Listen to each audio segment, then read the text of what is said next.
Hey everyone, welcome back to the channel. In today's video, we are diving into a quick and thorough revision session for NEET Biology, chapter Biomolecules from class 11. Whether you are brushing up before the exam or just revisiting key topics, this video is designed to help ace your NEET prep. So let's get started. So let's start with the chapter Biomolecules. Biomolecules होते क्या है actually? They are metabolites. All carbon containing organic compounds. So सबसे पहली बात, biomolecules में वो substances, वो compounds आएंगे जिसमें कार्बन है plus organic compound specifically. Now this composition is very important. Water जो है 70 to 90% होता है. It is most abundant chemical या सब्सटेंस. कई बार क्वेश्चन पूछा जाता है and you might be confused with regards to most abundant chemical and biomolecule. So अगर केमिकल पूछा so it is water, and अगर बायोमोलिक्यूल पूछा so it's protein, because water is not a biomolecule since it does not contains carbon. Then proteins का percentage है 10 to 15%. Nucleic acid DNA RNA is 5 to 7%. Carbohydrates जो है वो 3% होते हैं. Lipids या फैट्स जो है 2% है. इनऑर्गेनिक आयन्स और कंपाउंड्स जो 1% है. इसमें से proteins, nucleic acids, carbohydrates and lipids, this are biomolecules. बाकी बायोमोलिक्यूल्स नहीं है. अब लिविंग ऑर्गेनिजम्स में इतनी डाइवर्सिटी है, इतने अलग अलग कंपाउंड्स है, बायोमोलिक्यूल्स है, सबका कंपोजिशन अलग अलग है. सो अलग डाइवर्सिटी है ऑर्गेनिजम्स में, केमिकल कंपोजिशन में, मेटाबॉलिक रिएक्शंस में. बट मतलब डाइवर्सिटी है लिविंग ऑर्गेनिजम्स में, बट केमिकल कंपोजिशन और metabolic reactions they are similar. ठीक है. सो डाइवर्सिटी है. डाइवर्सिटी होने के बावजूद chemical composition and metabolic reactions जो अलग अलग ऑर्गेनिजम्स की है, लिविंग ऑर्गेनिजम्स की, वो ऑलमोस्ट सिमिलर है. केमिकल कंपोजिशन जो है लिविंग टिश्यूज़ का और नॉन लिविंग मैटर का, वो सिमिलर है जब उसको हम एनालाइज करें. सो लिविंग और नॉन लिविंग का chemical composition is almost similar. इसके बाद मोस्ट अबंडेंट एलिमेंट क्या है ह्यूमन बॉडी में? So it's oxygen. 65% ऑक्सीजन होता है इन ह्यूमन, मतलब in living body, not human specifically, in living body. Then all the elements present in a sample of earth crust are also present in sample of living tissue. क्योंकि मैंने बताया आपको कि chemical composition living और non living का same है. So living मतलब living tissue and non living यानी अर्थ क्रस्ट, इनके जो एलिमेंट्स जो अर्थ क्रस्ट में प्रेजेंट है वही एलिमेंट्स लिविंग टिश्यू में भी प्रेजेंट है. इसके बाद जो कार्बन और हाइड्रोजन का रिलेटिव अबंडेंस है with respect to other elements, let's say में भी हाइड्रोजन या फिर नाइट्रोजन या ऑक्सीजन, ये कार्बन और हाइड्रोजन का अबंडेंस हायर होता है लिविंग ऑर्गेनिजम्स में अर्थ क्रस्ट के कंपैरिजन. ठीक है. सो एलिमेंट्स जो अर्थ क्रस्ट में है और लिविंग टिश्यू में वो सेम है, बट उनका प्रपोर्शन अलग है. मतलब कार्बन और हाइड्रोजन जो है लिविंग ऑर्गेनिज्म में थोड़े ज़्यादा है. Now this is the comparison of elements जो अर्थ क्रस्ट और ह्यूमन बॉडी में ये सारे एलिमेंट्स प्रेजेंट है, उनका प्रपोर्शन, उनका परसेंटेज, वेट कितना किस किस में है. यहाँ पे देख लो एक बार. उतने फ्रिक्वेंटली क्वेश्चन नहीं आता है, बट थोड़ा सा याद रखेंगे कि अर्थ क्रस्ट में आप देखो, जैसे हमने बताया कार्बन और हाइड्रोजन ह्यूमन बॉडी में ज़्यादा है ये, और अर्थ क्रस्ट में आप कंपेयर करो सो ये ज़्यादा है ह्यूमन बॉडी में. 0.5 is greater than 0.14, 18.5 is greater than 0.03. ठीक है. सो इतना पता होना चाहिए हमें. All right. Next let's study chemical analysis of living tissue. कैसे किया जाता है? इसमें हम क्या करते हैं, सबसे पहले लिविंग टिश्यू लिया जाता है, जैसे वेजिटेबल हो गया या कोई लिवर का पीस हो गया, उसको हम अच्छे से क्रश या ग्राइंड करते हैं. किस में क्रश या ग्राइंड करते हैं? Trichloro acetic acid. The formula is CCl3COOH. So trichloro acetic acid में इसको हम ग्राइंड करते हैं. मैं इसका स्ट्रक्चर भी बना के बताती हूँ आपको. Something like this, CCl3COOH. उसकी एक थिक स्लरी बन जाती है. उसके बाद हमको स्ट्रेन करना पड़ता है उसको चीज़ क्लॉथ या कॉटन में. अब जब हम स्ट्रेन करेंगे दो पार्ट्स बनेंगे. एक वो पार्ट जो एसिड सोल्यूबल है, जो फिल्ट्रेट है, बायो माइक्रो मॉलिक्यूल है, वो जो चीज़ क्लॉथ है उससे पास करके नीचे पहुंच जाएगा. और दूसरा पार्ट होता है एसिड इनसोल्यूबल पार्ट, या उसी को हम रिटेंटेट बोलते हैं या बायो मैक्रो मॉलिक्यूल बोलते हैं. ये ऊपर चीज़ क्लॉथ या कॉटन के ऊपर जमा हुआ रहेगा. और ये दोनों सोल्यूबल और insoluble part together the entire chemical composition of living body form करते हैं. इसके बाद जो एसिड सोल्यूबल है उसमें क्या होता है? It contains almost similar components with cytoplasmic composition, और इसमें ऑर्गेनिक कंपाउंड्स होते हैं. Very important point, molecular weight जो है 18 से 800 डाल्टन होता है. या फिर अगर रफली बोले तो लेस देन 1000 डाल्टन होता है। इसके एग्जाम्पल्स क्या क्या है, बहुत इंपॉर्टेंट है। Amino acids, monosaccharides, disaccharide, sugars, nitrogen base, nucleoside, nucleotide, fatty acid, glycerol and inorganic compound जैसे सल्फेट्स एंड फॉस्फेट्स। वही अगर मैं एसिड इनसॉल्युबल पार्ट की बात करूँ तो उसको रिटेंटेड या बायोमैक्रोमोलिक्यूल बोलते हैं। इसमें वो वाले मैक्रोमोलिक्यूल्स आएंगे, बड़े वाले मॉलिक्यूल्स आएंगे जो साइटोप्लाज्म या ऑर्गेनल से लिए जाते हैं। इसका जो वेट है मोर देन और इक्वल टू 10,000 डेल्टन होता है। एग्जाम्पल्स क्या है इसके, प्रोटीन, पॉलीसेकेराइड्स, न्यूक्लिक एसिड्स जैसे डीएनए और आरएनए, इसमें न्यूक्लियोसाइड और न्यूक्लियोटाइड थे। इसका पूरा और फॉस्फेट मॉलिक्यूल मिला के जो न्यूक्लिक एसिड बनता है that is under acid insoluble part. ये जो तीनों है, प्रोटीन, पॉलीसेकेराइड और न्यूक्लिक एसिड, ये पॉलीमरिक सब्सटेंसेज है that true macromolecule, so they form true macromolecular fraction of any living. बहुत इंपॉर्टेंट क्वेश्चन आता है लिपिड्स या फैट्स के ऊपर, ये ट्रू बायो मैक्रोमोलिक्यूल नहीं है। क्यों नहीं है ये पूछा जाता है। पहली बात, इनका वेट लेस देन 800 डाल्टन है, जो प्रॉपर्टी हमने एसिड सॉल्युबल या बायो मैक्रोमोलिक्यूल के लिए पढ़ी। सेकेंडली, वो इम्पॉर्टेंट है कि एसिड इनसॉल्युबल में आते हैं। अब क्यों आते हैं, क्योंकि क्या होता है ना, जो लिपिड्स या फैट्स होते हैं, हमें पता है प्रोटीन्स और लिपिड्स जो है मेम्ब्रेन में प्रेजेंट होते हैं। So since it's present in membrane, जब हम उसको ग्राइंड या क्रश करते हैं वो पूरा ब्रेक नहीं होता है, वो पीसेस के फॉर्म में ब्रेक होता है। सिंस वो पीसेस के फॉर्म में ब्रेक होगा, वो छोटे छोटे वेसिकल्स बना लेता है, और ये वेसिकल्स फॉर्म होने के कारण वो एसिड इनसॉल्युबल पार्ट में प्रेजेंट होता है। वेरी इंपॉर्टेंट, ये पूरा मैं एक बार क्लियर कर देती हूँ, इससे मैक्सिमम टाइम्स क्वेश्चन पूछे जाते हैं। So you must be very clear with this topic. ठीक है, आप एक बार देख लो पूरा। ठीक है, you can also take screenshot if you want, ताकि आप अच्छे से पढ़ सको इससे। All right, next let's see ash analysis या फिर इनऑर्गेनिक कंपाउंड्स को हम कैसे एनालाइज करेंगे। ये हमने ऑर्गेनिक कंपाउंड्स के बारे में पढ़ा, अब हम पढ़ेंगे इनऑर्गेनिक कंपाउंड्स के बारे में। इसमें हम क्या करते हैं, कोई भी लिविंग टिश्यू लेते हैं, उसका फ्रेश या वेट वेट होगा। क्यों फ्रेश या वेट वेट होगा, बिकॉज कोई भी अगर टिश्यू है तो वो पूरा प्योर टिश्यू नहीं होता है, उसमें कुछ अमाउंट ऑफ वाटर भी प्रेजेंट होता है और बाकी टिश्यू होता है। So since water is also present, it is called wet. इसके बाद इसमें से हम पानी इवेपोरेट कर देंगे, डिहाइड्रेशन प्रोसेस करेंगे और टिश्यू फिर ड्राई हो जाएगा, उसके वेट को बोलेंगे ड्राई वेट। अब ड्राई वेट जो है किसी भी कंपाउंड का, उसमें क्या प्रेजेंट होता है। सो ऑर्गेनिक कंपाउंड्स ऑक्सीडाइज हो जाते हैं, क्योंकि हम उसको बर्न करेंगे, कंबस्ट करेंगे, कंबस्शन प्रोसेस करेंगे, तो ऑर्गेनिक कंपाउंड ऑक्सीडाइज हो जाते हैं। जैसे कार्बन ऑक्सीजन के साथ कंबाइन करके CO2 बनाएगा और वो इवेपोरेट हो जाएगा, वाटर भी वैसे ही इवेपोरेट हो जाएगा। बचा हुआ जो है उसको हम ऐश बोलते हैं, and that would consist of inorganic compounds, जिसमें आएंगे sulphates, phosphate, Ca2+, calcium ion, magnesium ion, sodium ion and chloride ion. इसके बाद इंट्रासेलुलर आयंस और एक्स्ट्रा सेलुलर आयंस में कैसे कंपोजिशन होता है, नॉट वेरी मच इंपॉर्टेंट, एक बार आप देख लो। इसके बाद एलिमेंटल एनालिसिस जब हम करेंगे तो उससे क्या होगा। सो एलिमेंटल एनालिसिस एक एलिमेंटल कंपोजिशन बताता है किसी भी लिविंग टिश्यू का इन the form of hydrogen, oxygen, fluorine and carbon. और अगर हम कंपाउंड्स का प्रॉपर एनालिसिस करेंगे तो हमें क्लियर आइडिया देता है कि कौन से kinds of organic and inorganic compounds constituents are present in that living tissue. Very important. इसके बाद अनदर इम्पॉर्टेंट टॉपिक, ये एक्चुअली चैप्टर ही बहुत इंपॉर्टेंट है, ईजी है अगर समझ गया तो, और क्वेश्चंस काफ़ी डायरेक्ट और ईजी क्वेश्चंस आते हैं। नाउ लेट्स स्टडी मेटाबोलाइट्स या बायोमोलिक्यूल्स क्या है, उसके कैसा क्लासिफिकेशन है। सो it is divided into primary metabolite and secondary metabolite. पहले हम प्राइमरी मेटाबोलाइट पढ़ते हैं। सो इनके फंक्शंस आइडेंटिफाइबल है, मतलब हम आइडेंटिफाई कर सकते हैं। इनका रोल है फिजियोलॉजिकल प्रोसेस में, जैसे sugars, amino acids, lipids, nitrogen bases, ये सभी प्राइमरी मेटाबोलाइट्स हैं। और थर्ड पॉइंट इज ये यूनिवर्सल है, सारे लिविंग ऑर्गेनिजम्स में प्रेजेंट होते हैं, राइट। क्योंकि लिपिड्स तो हमें पता ही है मेम्ब्रेन का पार्ट बनाते हैं, कुछ हो चाहे ना हो, लिपिड्स तो होते ही होते हैं। इसके बाद सेकेंडरी मेटाबोलाइट क्या है। सो ये कोई भी primary metabolism of the body में इन्वॉल्व नहीं है, कोई डायरेक्ट फंक्शन नहीं है इनका ग्रोथ और डेवलपमेंट में। बहुत सारे, ये भी इंपॉर्टेंट है, many are useful to human welfare, जैसे रबर हो गए, ड्रग्स हो गए, स्पाइसेस हो गए, पिगमेंट्स हो गए, और कुछ बहुत सारे ह्यूमन वेलफेयर में इंपॉर्टेंट है, और कुछ सम हैव इकोलॉजिकल इंपॉर्टेंस, ये बहुत इंपॉर्टेंट है, मैनी और सम डिफरेंस पॉइंट। और इसके एग्जाम्पल्स है फ्लाविनॉइड्स, एंटीबायोटिक्स, और बाकी तो हम अभी पढ़ेंगे ही, पूरा टेबल है, हमें याद होना चाहिए ये टेबल भी।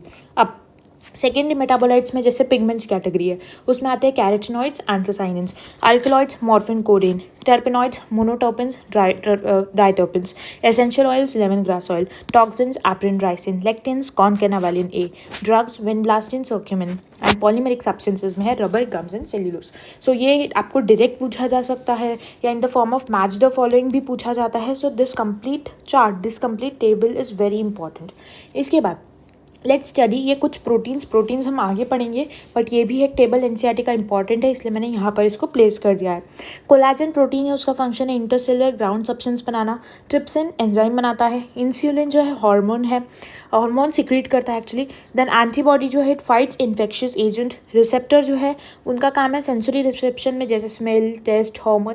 फिर एक GLUT4 protein, very important, it enables glucose transport in cells. This was most probably NEET 2019 question.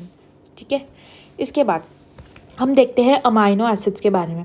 So amino acids या अमाइनो एसिड्स जो है ये बायो माइक्रोमोलिक्यूल हमने देखा, ऊपर सोल्यूबल पार्ट में प्रेजेंट है, फिल्ट्रेट एसिड सोल्यूबल पार्ट में प्रेजेंट है। Weight is less than 800 dalton. This forms building blocks of protein. इसमें 2 यूनिट्स, एक्चुअली 4 वैलेंसी होती है किसी भी अमीनो एसिड में। एक COOH ग्रुप होता है, एक NH2, एक R ग्रुप होता है। R stands for any variable group. ठीक है, वो H हो सकता है, CH2 हो सकता है, या CH की कोई चेन हो सकती है, कुछ भी हो सकता है। सो R ग्रुप। और एक होता है हाइड्रोजन, मतलब 3 फिक्स होते हैं, COOH, NH2 एंड H, और R group can be anything, it's variable. अब COOH और NH2 जो है ये सेम होते हैं, मतलब सेम अल्फ़ा कार्बन पे होते हैं, इसलिए अमीनो एसिड्स सारे जो हम पढ़ते हैं this are alpha amino acids. ये JEE का भी क्वेश्चन था 2024 में और जनवरी अटेम्प्ट में, और ये कई बार पूछा भी जा चुका है नीट एग्जाम में। सो अल्फ़ा अमीनो एसिड्स हम पढ़ते हैं, हम जो अमीनो एसिड्स पढ़ते हैं वो अल्फ़ा है, क्योंकि उनमें COOH और NH2 जो है सेम अल्फ़ा कार्बन पे प्रेजेंट है। फिर डिफरेंट टाइप्स अमीनो एसिड्स के on the basis of R group, जैसा मैंने आपको बताया। तो इन अलग अलग टाइप्स ऑफ अमाइनो एसिड्स में सिर्फ 20 टाइप के अमाइनो एसिड्स ऐसे हैं जो एक्चुअली प्रोटीन्स बनाते हैं। Now amino acids are also called substituted methanes. ये क्यों? मीथेन का हमें फॉर्मूला पता है CH4, तो मैं ये एक बार ड्रॉ करती हूँ डायग्राम, देखो दिस इज मीथेन CH4। अब इसको सब्स्टिट्यूटेड मीथेन क्यों बोला है? बिकॉज अब देखो एक COOH ग्रुप है, मतलब एक H को हमने सब्स्टिट्यूट कर दिया COOH से, एक H को हमने सब्स्टिट्यूट कर दिया NH2 से, एक H को हमने सब्स्टिट्यूट कर दिया किसी भी R ग्रुप से, और एक H एज इट इज़ है। तो हम अलग अलग 3 H को सब्स्टिट्यूट कर रहे हैं with some different group, that's why it is called as substituted methane. Okay, इसके बाद अमीनो एसिड्स के 3 एग्जाम्पल्स विद डायग्राम जो हमें एनसीईआरटी में दिए गए हैं, हमें याद होने चाहिए। ग्लाइसिन सिंपलेस्ट अमीनो एसिड है, इसमें R group is equals to H। फिर एलेनिन में इसमें R ग्रुप इज इक्वल्स टू CH3 methyl group. And serine में जो R ग्रुप है it is CH2OH which is hydroxy methyl. ये डायग्राम एक बार देख लो, इंपॉर्टेंट है, पता होना चाहिए। इसके बाद एरोमेटिक अमीनो एसिड्स होते हैं कुछ, they contain of tyrosine, tryptophan और फिनाइलैलानिन, ये 3 उसके एग्जाम्पल्स हैं। फिर सल्फर कंटेनिंग अमीनो एसिड्स में सिस्टीन और मिथियोनिन है, एंड अल्कोहलिक अमीनो एसिड्स में सीरीन एंड थ्रियोनिन है। ठीक है, इसके बाद केमिकल और फिजिकल प्रॉपर्टीज़ क्या है अमाइनो एसिड्स की, वो कौन से स्ट्रक्चर्स डिफाइन करते हैं। सो COOH, NH2 और R ग्रुप डिफाइन करते हैं, बिकॉज H ग्रुप इज तो सेम एवरीवेयर, तो वो क्या प्रॉपर्टी डिसाइड करेगा? नथिंग। सो सिर्फ COOH, NH2 और R group decides the property, physical and chemical properties of amino acids. Now when I talk about number of COOH and number of NH2 group in any amino acid, उसके basis पे 3 classes बन जाते हैं। एक neutral amino acid, acidic and basic. Neutral में क्या होता है, COOH और NH2 का नंबर सेम होता है। Examples are glycine, alanine, valine, leucine and isoleucine. Acidic में COOH ज़्यादा होता है। ऑफकोर्स COOH हमें पता है एसिडिक प्रॉपर्टी प्रोवाइड करता है। So in acidic amino acid amount या number of COOH groups are more in comparison to NH2। Examples aspartic acid and glutamic acid, इसको हम और भी तरीके से बोल सकते हैं, this are also called aspartate and glutamate. So अगर एग्जाम में एस्पार्टेट एंड ग्लूटामेट लिखा रहा, so you do not need to get confused, वही है। और बेसिक में क्या होगा, NH2 group provides basic properties. So ये होता है बेसिक अमाइनो एसिड जिसमें NH2 का अमाउंट ज़्यादा होता है, एंड इसके एग्जाम्पल्स है lysine and arginine. So leucine, lysine, इसमें कन्फ्यूजन नहीं होना चाहिए। Leucine is neutral, lysine is basic. इसको याद रखने की मैं आपको एक ट्रिक बताती हूँ। देखो ल्यूसिन, CINE, ल्यूसिन में ई आ रहा है, न्यूट्रल में भी ई आ रहा है, सो ल्यूसिन इज न्यूट्रल वाला amino acid, lysine is basic, ठीक है। अब very important classification, amino acids में एसेंशियल और नॉन एसेंशियल दो टाइप्स होते हैं। अब नॉन एसेंशियल क्या है? नॉन एसेंशियल वो है जो डाइट में रिक्वायर्ड नहीं है। सो नॉन एसेंशियल वैसे देखते हैं हम, अगर डाइट में लेना पड़ रहा है सो एसेंशियल, नहीं लेना पड़ रहा है नॉन एसेंशियल, ठीक है। तो डाइट के बेसिस पे हम उसको डिफाइन कर रहे हैं। एसेंशियल वाले क्या है? डाइट में लेना पड़ रहा है, डाइटरी प्रोटीन्स होते हैं। अब नॉन एसेंशियल हमें डाइट में लेना नहीं पड़ रहा है, सिंस डाइट में लेना नहीं पड़ रहा है इसका मतलब बॉडी में ही वो ऑलरेडी फॉर्म हो रहा है हमारी, so it's formed in body. Essential वाले क्या होते हैं? वो हमें डाइट में लेना पड़ता है। डाइट में क्यों लेना पड़ रहा है? क्योंकि बॉडी उसको फॉर्म नहीं कर रही है। इसकी ट्रिक है एग्जाम्पल याद रखने की, try this VIP mall, and इसके एग्जाम्पल्स याद रखना है, ट्राई से ट्रिप्टोफैन, फिर threonine, histidine, valine, isoleucine, phenylalanine, methionine, arginine, lysine and leucine, very important. इसके बाद जो आयनाइजेबल नेचर है NH2 ग्रुप्स का और COOH ग्रुप्स का, ये किसी भी अमाइनो एसिड को पर्टिकुलर प्रॉपर्टी बना देता है। मैंने आपको बताया है, इसके साथ R ग्रुप भी पर्टिकुलर प्रॉपर्टी देता है, but since R group does not have ionizable nature, क्योंकि वो अलग अलग हो सकता है अलग अलग इसमें, राइट। तो इस वजह से जो आयनाइजेबल प्रॉपर्टी है वो हम सिर्फ NH2 और COOH की ही डिफाइन करते हैं। तो इससे क्या होता है, अलग अलग pH के जो अलग अलग सोल्यूशन होते हैं उसमें अमाइनो एसिड का स्ट्रक्चर चेंज होता है। कैसे होता है? लेट्स से ये फर्स्ट स्ट्रक्चर है जिसमें COH एज इट इज़ है, बट NH2 जो है वो NH3+ आयन बन गया है। नेक्स्ट इसमें क्या होता है, वेरी इंपॉर्टेंट स्टेज, इसमें NH3+ भी बन जाता है और COH अपना H डोनेट करके COO- बन जाता है। सो यहाँ पर दोनों तरफ COO- और NH3+ दोनों भी आयन्स है। This stage, very important stage, is called zwitter ion या डाइपोलर आयन। डायग्राम पता होना चाहिए, पूछा जा सकता है। और इसमें पॉजिटिव और negative charge, positive negative ions दोनों प्रेजेंट है। इसके बाद नेक्स्ट स्टेज आ सकती है जिसमें NH2 एज इट इज हो गया और COO- प्रेजेंट है, COOH से H-, मतलब H गायब हो चुका है, ठीक है। इसके बाद आई होप प्रोटीन्स या अमीनो एसिड समझ गया होगा। Let's study about lipids. Lipids क्या है actually? They are water insoluble. मैंने आपको बताया वो ऊपर जो क्या बोल सकते हैं, चीज़ क्लॉथ या क्लॉथ पे जो एसिड इनसोल्युबल पार्ट था उसमें प्रेजेंट रहते हैं वो। और लिपिड्स मैंने आपको एक स्पेशल प्रॉपर्टी बताई थी उसकी कि वो मेम्ब्रेन जो है वेसिकल्स फॉर्म करती है, इस वजह से दे कम अंडर बायो मैक्रोमोलिक्यूल या एसिड इनसोल्युबल पार्ट। अब सिंपल फैटी एसिड्स भी हो सकते हैं। फैटी एसिड्स का फॉर्मूला होता है RCOOH, मतलब COOH ग्रुप कॉमन होता है but R group can be variable, it can be CH3COOH, it can be CH3CH2COOH and so on, मतलब बहुत सारे हो सकते हैं R ग्रुप की जगह पर। तो R ग्रुप कुड भी मिथाइल, जैसा मैंने आपको बताया CH3, इथाइल C2H5, या हायर नंबर ऑफ CH2 जिसमें कार्बन 1 से 19 तक हो सकते हैं। इसमें एक इंपॉर्टेंट प्रॉपर्टी है, अगर आपको पूछा सिर्फ R group of lipids contains how many carbons, so it can contain from carbon number 1 to carbon number 19। But if you are asked specifically about fatty acids की फैटी एसिड्स में कितने number of carbon है, so they would contain 1 to 20। क्यों 1 to 20? क्योंकि उसमें COOH का एक carbon already added होता है जो नॉर्मल R ग्रुप में एडेड नहीं है, ठीक है। अब टाइप्स ऑफ फैटी एसिड्स हम पढ़ेंगे, सैचुरेटेड और अनसैचुरेटेड। सैचुरेटेड जो है उसमें नंबर ऑफ C बॉन्ड्स कितने हैं, एब्सेंट है। सैचुरेटेड हमें पता है इसमें नो डबल बॉन्ड प्रेजेंट होते हैं। इसके बाद अनसैचुरेटेड में एक या एक से ज़्यादा डबल बॉन्ड्स हो सकते हैं। एग्जाम्पल क्या है सैचुरेटेड का? एक एग्जाम्पल है पाल्मिटिक एसिड जिसमें 16 कार्बन होते हैं including carboxyl carbon. Carboxyl carbon मतलब COOH वाला कार्बन। सो इसका स्ट्रक्चर कैसे ड्रॉ करेंगे हम? COOH वाला कार्बन एक ऑलरेडी कार्बन हो चुका है, हमें टोटल 16 कार्बन चाहिए। सो एक कार्बन ये ऑलरेडी हो गया, दिस इज सेकेंड कार्बन, और बचे हुए बीच के 14 carbon, so this would total form of 16 carbon, right. इसके बाद अनसैचुरेटेड क्या है? अनसैचुरेटेड में अराकिडोनिक एसिड होता है which contains 20 carbon including carboxyl carbon and this is essential fatty acid, ठीक है। तो मैं इसका डायग्राम नहीं बना रही हूँ क्योंकि इसमें डबल बॉन्ड आता है, बट हम याद रखेंगे टोटल 20 कार्बन प्रेजेंट होते हैं और इसको एसेंशियल फैटी एसिड बोला जाता है। इसके बाद let's study something about lipids. क्या बना सकते हैं लिपिड्स, क्या है actually? So lipids are esters of fatty acid and glycerol. Esters मतलब क्या? फैटी एसिड और ग्लिसरॉल के बीच में ईस्टर बॉन्ड बनता है और उसको बोलते हैं हम लिपिड। सो ईस्टर बॉन्ड क्या है? Single bond O, single bond C, double bond O, this group is Easter group, ester bond है ये, ठीक है। और ग्लिसरॉल एक सिंपल लिपिड है। सो ग्लिसरॉल सिंपल लिपिड है, फैटी एसिड सिंपल लिपिड है, दोनों मिलके जब ईस्टर बॉन्ड बनाएंगे सो दे फॉर्म लिपिड्स। इसके बाद मोनोग्लिसराइड, डाइग्लिसराइड और ट्राइग्लिसराइड 3 टाइप्स है। मोनो मतलब 1, सो 1 फैटी एसिड, डाई मतलब 2 फैटी एसिड्स, ट्राइग्लिसराइड मतलब 3 फैटी एसिड्स। और ग्लिसरॉल क्या है, this is tri hydroxy propane. So तीनों में भी एक एक ग्लिसरॉल मॉलिक्यूल होगा। ग्लिसरॉल का अगर स्ट्रक्चर पूछा आपको तो CH2 CH है और तीनों पे एक एक OH ग्रुप अटैच्ड है।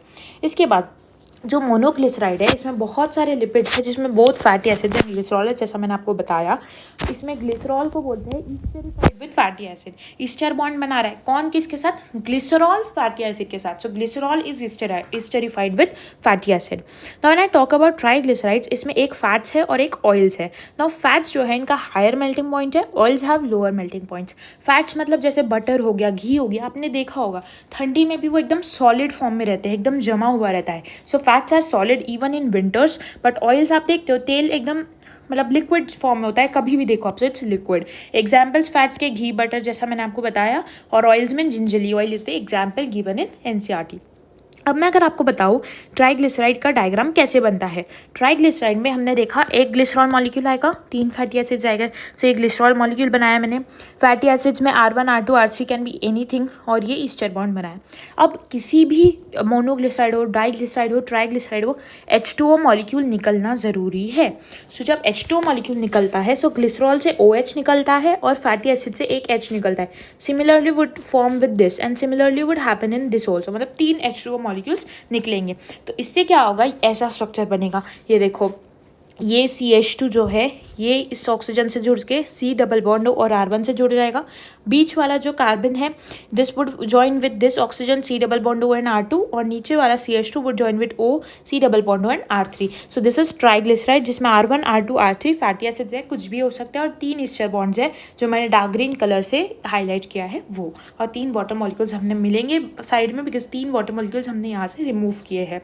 इसके बाद When I talk about next, कुछ लिपिड्स जो उनमें फॉस्फोरस और फॉस्फोलिलेटेड ऑर्गेनिक कंपाउंड्स प्रेजेंट होते हैं जिनको फॉस्फोलिपिड्स बोलते हैं। Phospho for phosphorus and lipids lipids.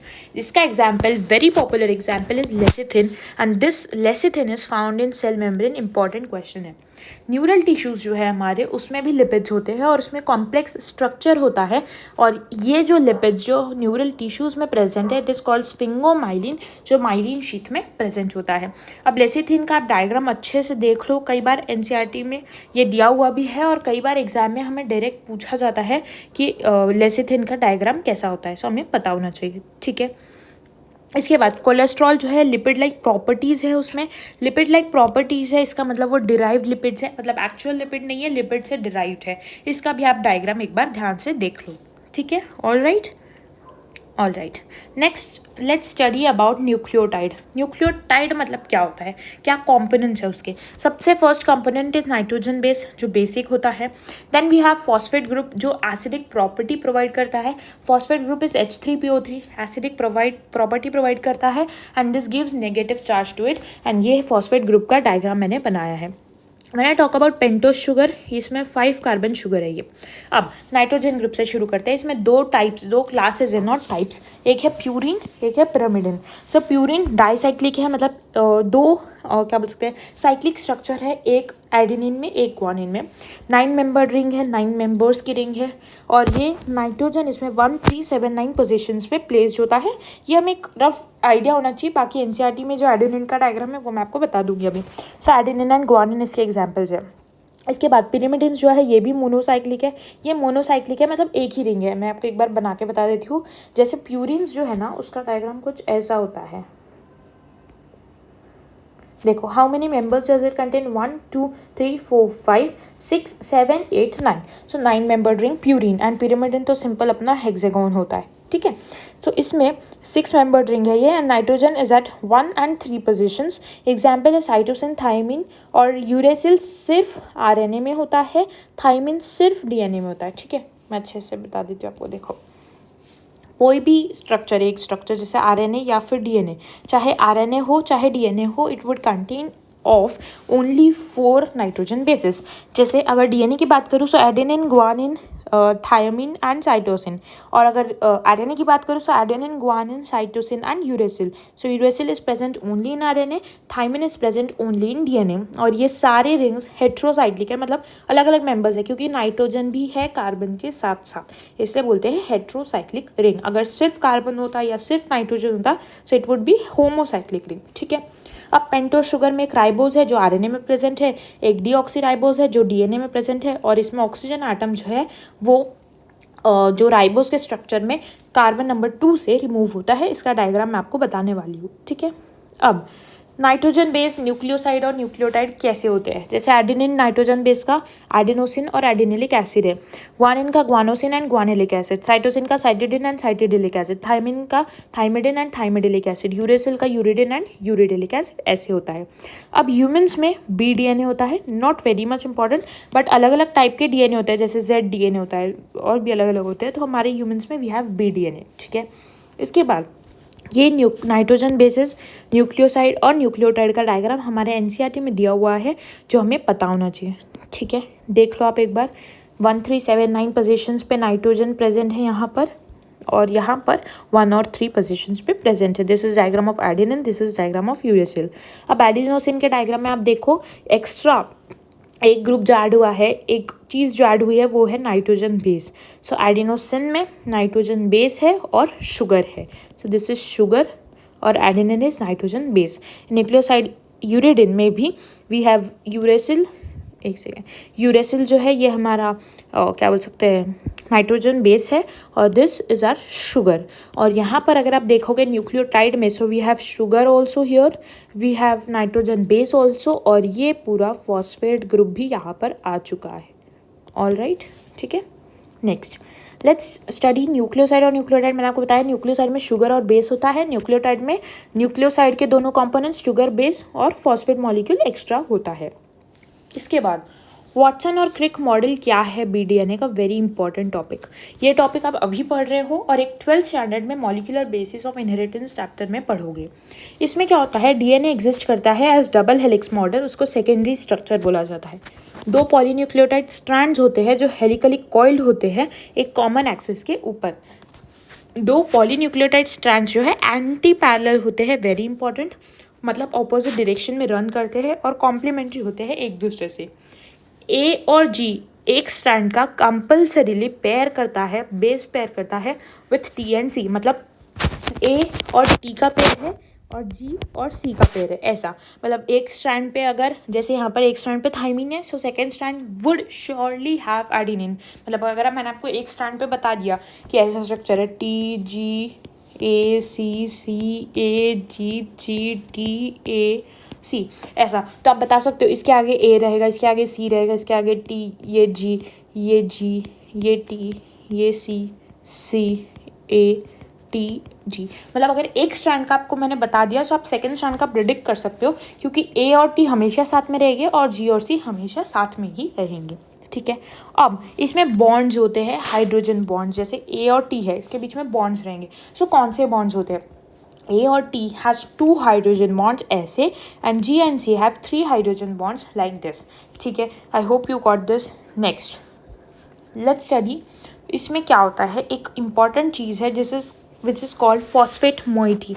phosphate moiety मतलब phosphate group जो है वो लिंक करता है 3' कार्बन और 3rd carbon of 1 sugar of 1 nucleotide to the 5th 5' carbon of sugar of succeeding nucleotide.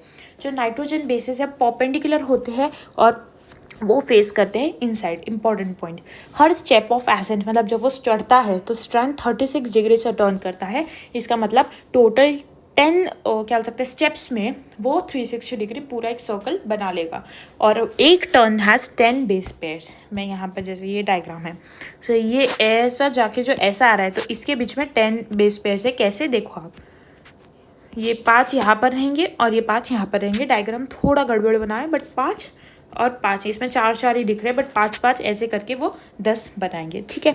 एक कंप्लीट टर्न में 34 एंगस्ट्रॉम का लेंथ होता है। इसका मतलब मैंने आपको बताया एक पूरे टर्न में देर आर 10 बेस पेयर्स और एक कंप्लीट टर्न में 34 एंगस्ट्रॉम लेंथ है. सो इसका मतलब हर बेस पेयर में कितना राइज होगा 3.4. 34 divided by 10 which is 3.4 angstrom. ये डायग्राम देख लो आप, ये जो बेस पेयर्स है दोनों, और this is sugar phosphate backbone. ये जो लाइट पर्पल कलर टाइप दिख रहा है वो शुगर फॉस्फेट बैकबोन है. इसको अगर थोड़ा ब्रॉड अंदर जाकर देखा तो कैसा दिखेगा, जैसे ये स्ट्रक्चर्स हैं, ये अलग अलग न्यूक्लियोटाइड्स है 2 स्ट्रैंड्स के, ये हाइड्रोजन बॉन्ड से जुड़े हुए हैं जो हमारे नाइट्रोजन बेसेस है, और यहाँ पर जो 2 न्यूक्लियोटाइड्स है उसके बीच में फॉस्फोडाइस्टर बॉन्ड बनेंगी जो डिहाइड्रेशन यानी पानी के रिमूवल से बनेंगी. ये आप मॉलिक्यूलर बेसिस में और क्लियरली बहुत अच्छे से पढ़ोगे, बायोमॉलिक्यूल्स में बहुत शॉर्ट में दिया हुआ है. और यहाँ पर जो फॉस्फेट बॉन्ड जुड़ा होता है वो ईस्टर बॉन्ड से जुड़ा होता है. ठीक है, नेक्स्ट लेट्स स्टडी प्रोटीन्स के बारे में. प्रोटीन्स क्या है? देर एक्चुअली पॉलीपेप्टाइड बायो मैक्रोमोलिक्यूल यानी चीज़, क्लॉथ या कॉटन के ऊपर पार्ट में प्रेजेंट रहेंगे, रिटेंटेड है और एसिड इनसेल्युबल पार्ट बनाते हैं. मोर देन 10,000 डाल्टन इनका वेट है. It is actually linear chain of amino acid which is linked by peptide bond. Now what is peptide bond? CONH bond is called peptide bond. यहाँ पर कोई group रहेगा, यहाँ पर कोई ग्रुप रहेगा, बीच में इट्स joined by CONH. अब ये कैसा होता है? So amino acid amino acid amino acid, ऐसे बहुत सारे अमाइनो एसिड्स जब ऐसे पेप्टाइड बॉन्ड से जुड़े हुए थे they are called proteins. That means जो प्रोटीन्स है उसके मोनोमर्स है अमाइनो एसिड्स. इसके बाद अगर मैं डायग्राम बनाऊँ कि डाईपेप्टाइड क्या होता है, डाईपेप्टाइड मतलब 2 amino acids joined by 1 peptide bond. Dipeptide, di stands for 2 amino acids. Dipeptide में di does not stand for 2 peptide bonds. यहाँ पर मैं क्लियरली लिख देती हूँ, डाईपेप्टाइड मतलब 2 amino acids joined by 1 peptide bond. I hope this is clear to you. So ये amino acids का एक स्ट्रक्चर मैंने बनाया आपको जैसा हमने ऊपर देखा था. सेकेंड अमाइनो एसिड, सो COOH से OH निकलता है, NH2 से एक H निकलता है, पानी मॉलिक्यूल बाहर निकलेगा और ये दोनों ज्वाइन हो जाएंगे. सो कैसे ज्वाइन होंगे? C डबल बॉन्ड बनाएगा, इस ग्रुप का एक H और एक NH और बाकी बॉन्ड जुड़ जाएंगे. सो ये बॉन्ड बढ़ गया CONH bond, peptide bond. COOH एक ग्रुप का एंड NH2 अनदर ग्रुप का. ठीक है, इसके बाद अगर हम देखें किसी एक पॉलीपेप्टाइड चेन में, मतलब जिसमें बहुत सारे बॉन्ड्स हो, तो उसमें आप हमेशा देखोगे कि एक साइड पे, लेफ्ट हैंड साइड पे जो फर्स्ट अमाइनो एसिड होता है उसको एन टर्मिनल बोलते हैं, बिकॉज उसमें NH2 ग्रुप फ्री होता है. और जो लास्ट, जो राइट एंड होता है, लास्ट अमाइनो एसिड होता है वो C टर्मिनल होता है क्योंकि उसमें COOH ग्रुप प्रेजेंट होता है. इसके बाद 2 इंपॉर्टेंट चीज़ें, मोस्ट अबंडेंट प्रोटीन पूरे बायोस्फीयर में रुबिस्को है, एंड मोस्ट अबंडेंट प्रोटीन सिर्फ एनिमल वर्ल्ड में पूछा तो वो कोलेजन है. Now let's study different levels of protein. एक है प्राइमरी. प्राइमरी में क्या होता है, हम अमाइनो एसिड्स के सीक्वेंस के बेसिस पे पोजिशनल इन्फॉर्मेशन निकाल सकते हैं. ये प्रोटीन थ्रेड है, एक्सटेंडेड रिजिड रॉड के फॉर्म में प्रेजेंट होता है. You can see the diagram, मैंने अभी बताया. लेफ्ट एंड पे NH2 फ्री होता है, N terminal first amino acid. COOH right end पे फ्री होता है, C terminal last amino acid. फिर सेकेंडरी लेवल जो है, इसमें थ्रेड थोड़ा फोल्ड हो जाता है, हेलिक्स बना लेता है और ये एक स्टेयरकेस जैसा दिखता है हमें. Only right handed helices are formed. Very important topic, very important point, sorry. Alpha helix बनेगा और एक बीटा प्लेटेड शीट स्ट्रक्चर्स आप देख सकते हो. फिर है टर्शरी लेवल, इसमें 3 डिमेंशनल व्यू मिलता है हमको, hollow woollen ball like structure बन जाता है. और ये स्ट्रक्चर बहुत नेसेसरी है बायोलॉजिकल एक्टिविटीज़ ऑफ प्रोटीन्स के लिए. ये पॉइंट्स आपको स्पेसिफिकली पता होना चाहिए कौन से लेवल में क्या पॉइंट है. इसमें हाइड्रोजन और डाइसल्फाइड बॉन्ड्स प्रेजेंट है. फिर है क्वाटरनरी लेवल, इसमें मोर देन 1 पॉलीपेप्टाइड चेन जो है वो इन्वॉल्व होती है. जैसे हीमोग्लोबिन जो है उसमें 4 सब यूनिट्स है, 2 अल्फा चेन और 2 बीटा चेन होती है. और ये बेस्ड है कैसे इंडिविजुअल पॉलीपेप्टाइड्स अरेंज्ड है एक दूसरे के रिस्पेक्ट में. ठीक है, इसके बाद जो ऑर्गेनिक केमिस्ट होते हैं वो मॉलिक्यूल का 2D व्यू स्टडी करते हैं, जैसे बेंजीन में, नैप्थलीन में. फिजिसिस्ट जो है, मतलब जो फिजिक्स स्टडी करते हैं वो 3D व्यू स्टडी करते हैं, टर्शरी लेवल स्टडी करते हैं. और बायोलॉजिस्ट जो है वो 4 लेवल पे स्टडी करते हैं. इसमें प्रोटीन का पूरा डिस्क्रिप्शन हमें मिल जाता है. प्रोटीन थ्रेड जो है वो थ्रू आउट एक रिजिड रॉड जैसे नहीं प्रेजेंट होता है, कुछ पार्ट में वो हेलिक्स के फॉर्म में भी होता है. प्रोटीन्स जो है बहुत सारे सेलुलर फंक्शंस की तरह काम करते हैं, सर्व करते हैं. अब लेट्स सी नेक्स्ट बायोमॉलिक्यूल जो है कार्बोहाइड्रेट्स. इसके टाइप्स देखते हैं हम. एक है monosaccharide, next is oligosaccharide and next is polysaccharide. अब मोनोसेक्राइड क्या है? मोनोसेक्राइड मतलब N जो नंबर ऑफ कार्बन है वो 3 to 7 हो सकते हैं, बेसिक यूनिट है, एंड फॉर्मूला है CnH2nOn, मतलब कार्बन हाइड्रोजन और ऑक्सीजन प्रेजेंट होते हैं मॉलिक्यूल्स में। ग्लूकोज का फॉर्मूला है C6H12O6, 6 कार्बन हेक्सो स्ट्रक्चर है। आप स्ट्रक्चर देख सकते हो, first carbon, second carbon, third carbon, fourth carbon, fifth carbon and this is 6 carbon, ठीक है। सो फोर्थ कार्बन में एक बाहर CH2OH प्रेजेंट होता है। फिर है राइबोज, राइबोज मतलब RNA में जो प्रेजेंट है C5H10O5, इसका डायग्राम है, मैंने बताया था आपको। राइबोज और डीऑक्सी राइबोज में क्या फ़र्क है? सो राइबोज में जो ऑक्सीजन है वो रिमूव हो जाता है, डीऑक्सी राइबोज में सेकेंड कार्बन का, मतलब ये जो कार्बन है यहाँ पर डीऑक्सी राइबोज का स्ट्रक्चर कुछ ऐसा हो रहेगा, ये OH रहेगा, ये H रहेगा, this would be OH and this would be CH2OH, ये डीऑक्सी राइबोज का स्ट्रक्चर रहेगा। 5 कार्बन पेंटो स्ट्रक्चर है, आप डायग्राम देख लो, इसमें 1 2 3 4 एंड 5 कार्बन्स हैं। इसके बाद when I talk about fructose, sweetest natural sugar है C6H12O6, सिमिलर डायग्राम रहेगा, 6 carbon hexo structure. Deoxyribose C5H10O4 DNA diagram मैंने आपको बताया, आप वैसे ड्रॉ कर सकते हो ऐसे, यहाँ पर OH रहेगा, यहाँ पर कुछ नहीं है मतलब अंडरस्टूड है, H है, यहाँ OH है, दिस इज CH2OH, ठीक है। लेट्स स्टडी ओलिगोसैकेराइड्स क्या है। इसमें 2 to 9 मोनोसैकेराइड्स जुड़ के ओलिगोसैकेराइड्स बनाते हैं। ग्लाइकोसिडिक बॉन्ड है very important, proteins peptide bond, lipids ester bond and यहाँ पर कार्बोहाइड्रेट्स में ग्लाइकोसिडिक बॉन्ड है। सभी बॉन्ड्स पानी के रिमूवल से, डिहाइड्रेशन से ही बनते हैं। इसमें जैसे एक एग्जाम्पल है माल्टोज, इसमें 2 ग्लूकोज मॉलिक्यूल कंबाइन करके बनते हैं। जैसे आप अगर देखो ये एक ग्लूकोज मॉलिक्यूल है, ऐसे ही अगर मैं सेकेंड ग्लूकोज मॉलिक्यूल का स्ट्रक्चर ड्रॉ करूँ, यहाँ पर CH2OH है, बाकी स्ट्रक्चर ये OH, ये OH और ये OH। तो इसमें आप देखो जो इस कार्बन, इसका फर्स्ट कार्बन है और यहाँ पे एक हाइड्रोजन, ये जुड़ के बीच में ऑक्सीजन आ जाता है और ये स्ट्रक्चर ऐसे बन जाता है, समथिंग लाइक दिस। ये आप केमिस्ट्री में और अच्छे से पढ़ोगे स्ट्रक्चर्स कैसे बनते हैं, ये NCERT में नहीं है बट ऐसे ही आप याद रख सकते हो। और ये अल्फ़ा बीटा क्या होता है, ये सब केमिस्ट्री का पार्ट है। लैक्टोज में क्या होगा, एक ग्लूकोज मॉलिक्यूल और एक गैलेक्टोज मॉलिक्यूल कंबाइन करेंगे, मिल्क शुगर है। सुक्रोज में क्या होगा, एक ग्लूकोज मॉलिक्यूल और एक फ्रक्टोज मॉलिक्यूल कंबाइन करेंगे, इसको केन शुगर भी बोलते हैं, कमर्शियल या टेबल शुगर बोलते हैं, और ये ट्रांसपोर्ट करता है शुगर को फ्लोएम में, सुक्रोज के फॉर्म में ट्रांसपोर्ट होती है। अब पॉलीसैकेराइड्स क्या है, इसमें 10 या मोर देन 10 मोनोसैकेराइड्स कंबाइन होते हैं, दे फॉर्म ग्लाइकोसिडिक बॉन्ड जो डिहाइड्रेशन से बनती है। सो 9 मोनोसैकेराइड्स तक के ओलिगोसैकेराइड्स होते हैं और 10 या मोर देन 10 से पॉलीसैकेराइड्स में आ जाते हैं। इसमें दो क्लासेस है, होमो एंड हेटेरोपॉलीसैकेराइड। होमो पॉलीसैकेराइड में क्या क्या एग्जाम्पल्स है, starch, glycogen, cellulose, chitin, inulin. Inulin है ये, इंसुलिन नहीं है। जो सेल्यूलोज है वो पॉलीमर है ग्लूकोज का, मतलब बहुत सारे ग्लूकोज मॉलिक्यूल्स जुड़ जाएंगे और वो सेल्यूलोज बनाएंगे। काइटिन जो है वो आर्थ्रोपॉड्स में एक्सोस्केलेटन बनाता है, उसमें NAG नाग यूनिट्स होती है। और इन्यूलिन जो है फ्रक्टोज का पॉलीमर है, मतलब बहुत सारे फ्रक्टोज मॉलिक्यूल जुड़ के इन्यूलिन बनाते हैं। When I talk about heteropolysaccharide, examples है pectin, hemicellulose, agar agar and म्यूकोपॉलीसैकेराइड्स। इसके बाद नेक्स्ट चीज़ अगर हम देखें, रेड्यूसिंग शुगर क्या है। सो रेड्यूसिंग शुगर में सारे मोनोसैकेराइड्स होते हैं। इसमें जो हम सोल्यूशन यूज़ करते हैं वो बेनेडिक्ट्स या फेलिंग सोल्यूशन होता है। इसमें क्या होता है, जैसे जो कॉपर आयंस है जो ब्लू कलर का होता है, Cu2+ आयंस, उसमें जैसे ही हम ये सोल्यूशन डालेंगे सो एक इलेक्ट्रॉन ऐड हो जाता है, रिडक्शन हो जाता है and they get converted into Cu+, red in colour. इसके बाद एक पॉलीसैकेराइड चेन में, जैसे एग्जाम्पल ग्लाइकोजन, स्टार्च, ये एक पॉलीसैकेराइड चेन है। इसमें 2 एंड्स, जैसे प्रोटीन्स में होते हैं वैसे ही यहाँ पर 2 एंड्स होते हैं, left and non reducing, right and reducing होता है, RR right and reducing. So RR से आप याद रख सकते हो। अब रेड्यूसिंग क्यों होता है, क्योंकि फ्री अल्डिहाइड मॉलिक्यूल प्रेजेंट होता है। ये रेड्यूसिंग शुगर्स में भी हम वही चेक करते हैं, अगर फ्री अल्डिहाइड मॉलिक्यूल प्रेजेंट है। सारे मोनोसैकेराइड्स में अल्डिहाइड ग्रुप फ्री प्रेजेंट होता ही होता है, राइट। और जो ओलिगोसैकेराइड्स जिसमें अगर अल्डिहाइड ग्रुप प्रेजेंट है, फ्री अल्डिहाइड ग्रुप, तो वो भी रेड्यूसिंग शुगर में ही आएंगे। बट सारे monosaccharides without any doubt reducing में ही आते हैं। ये जैसे डायग्राम है ग्लाइकोजन या स्टार्च का, इसमें आप देखो ये जो पूरा डायग्राम है, इसमें ये जो ऑक्सीजन जुड़ा हुआ है इसमें अल्फा 1,4 ग्लाइकोसिडिक बॉन्ड है, मतलब ये बॉन्ड को हम ग्लाइकोसिडिक बॉन्ड बोलते हैं।